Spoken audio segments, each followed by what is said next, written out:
What if the people who piss you off the most were actually your greatest teachers? That's what today's episode is all about. Life is beautiful. The Theo Bros Podcast. Yo, how we doing? I am Mike Theo. I am Nick Theo, And you are listening to the Theo Bros Podcast. where you can count on daily wisdom to get your mind right. So I've said on a previous episode that I do not like Warren Buffett. And we actually got a phone call from a friend saying, I wanted to hear more about that. Like, why don't you like the guy? And don't get me wrong, I respect Warren Buffett. I've learned many things from him, actually. But I thought of doing honest. that leads us into the concept of today's episode. I asked ChatGPT to help me understand why I don't like Warren Buffett, because I really didn't have an answer. And so it asked me a few questions. It said, if it's about money, maybe I admire generosity, and there's guilt about times I wasn't as generous as I'd been. If it's about values, maybe I equate being quote-unquote cheap, which is what I think he is, with lacking passion or joy, and it reflects an inner conflict between my own discipline and indulgence. Or maybe I secretly wish I was more cheap, quote-unquote cheap, because then I'd have more wealth like him, and I secretly envy him and his wealth. So which one was it? All three. Literally. There are times where I feel like I'm not as generous as I could be, so that triggers me. There are times where I feel like I am chasing my passion, and because of that, it's much harder to make money, and so that builds this resentment in me, because he chases wealth and doesn't really chase passion. At least that's what my mind is telling me. That's probably not even true. Yeah, he loves what he does. Yeah. And then this is probably the most accurate one. I secretly wish that I was more quote unquote cheap. A better word is frugal with my money, because I'm really terrible at that. So when I see someone who is really frugal, it triggers me, because that's actually something I need more of. Insecurity. And so it triggers that insecurity within me. And so that is why I don't like Warren Buffett. It actually has nothing to do with him and everything to do with me. I actually don't even know the guy. I don't know much about him. But There's a great documentary on HBO about him. yeah, so basically what ChatGPT summed up was, the goal isn't to decide whether Warren Buffett is cheap. The goal is to see what your reaction reveals about you. Then it told me more about, I said, tell me more. I just said, tell me more. So it says, this idea really originated with Carl Jung, the Swiss psychiatrist who studied under Sigmund Freud. Jung said we all have a shadow, the parts of ourselves we refuse to see, so the world shows them to us through other people. And then he says, everything that irritates us about others can lead us to an understanding of ourselves. Yeah, he calls it the mirror rule. So it's the idea that the people who trigger you most aren't your enemies, they're your reflections. They are your greatest teachers.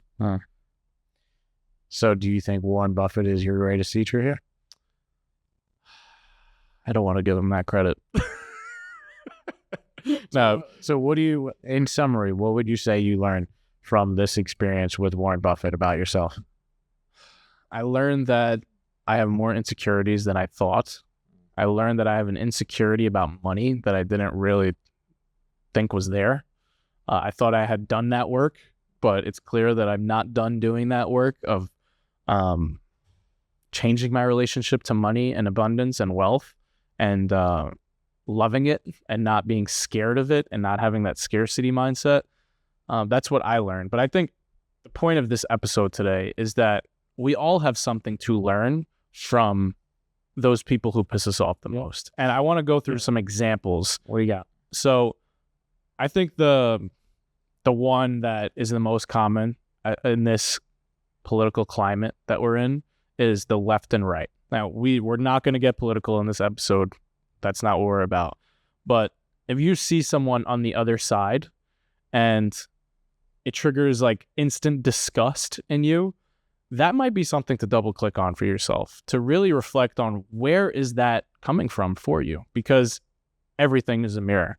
And so one option that could be happening is you might be projecting your own rigidity, meaning your own this is what I believe and nothing will change my mind in them, right? So the thing that's pissing them off is actually the thing that you don't like about yourself. This is one potential option. I'm not saying it's true for you. I'm not trying to trigger you right now myself, but from where I'm sitting, I see this happen a lot where the left does this to the right does this to the left, and really they both have the same problem, which is nothing can change my mind, that rigidity, right? So there's always something to learn from those people who are pissing you off the most.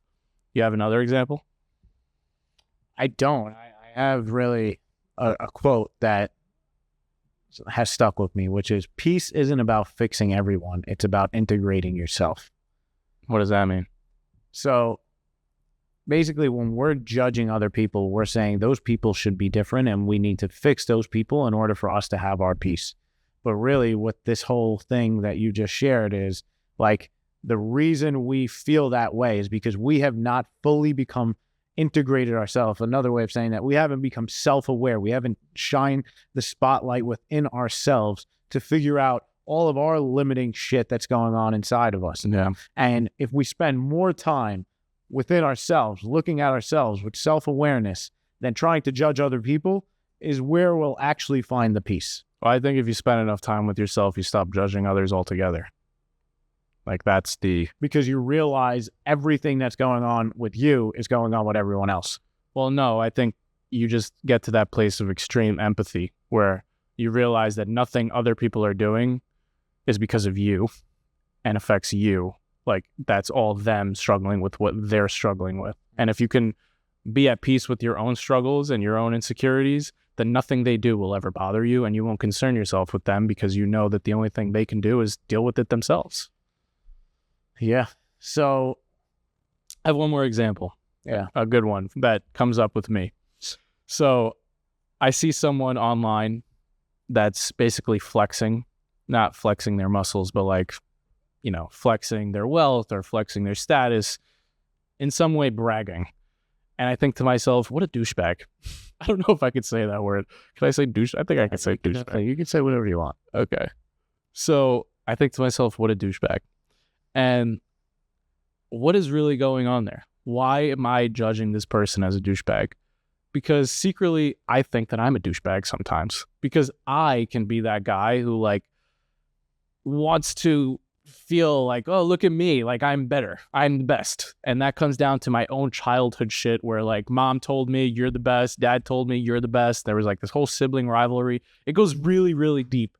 But that once again was a sign to me like, why is this bothering me? It's not because this person is a douchebag. And they might be. Like, I was going to say, they very well they very well could be. But like, why is it bothering me? Why is it bothering me? Yeah. It points into a direction that you should go down and explore. Because like we said, if you keep doing this over and over, and I've been doing this since learning it, you learn a lot about yourself. And eventually, no one really pisses you off anymore. And now that is like someone that's untouchable. I was going to say un-F-wittable. Keep it PG for the kids. PG for the kids. Goddamn Siri, every day. It's like, yeah, no, when you actually are just not affected by other people is when you have real peace. Yeah, so let's go to the call to action here. For me, it's to use irritation as information. You like that? I like that. I knew you were going to like that. You like alliteration. I do. Use irritation as information. So next time someone triggers you, thank you. Nick's giving me the Dumbledore 2 fingers together. Next time someone triggers you, ask yourself, what am I judging in them that also lives in me? Another simpler question is, why is this pissing me off? Literally just ask yourself that question. Why is what this person is doing pissing me off? And follow that rabbit hole and see where it leads you. You will learn a lot about yourself, and let other people be your greatest teacher, especially the ones who piss you off the most. I like it. All right. Thanks for hanging out with us. We love you.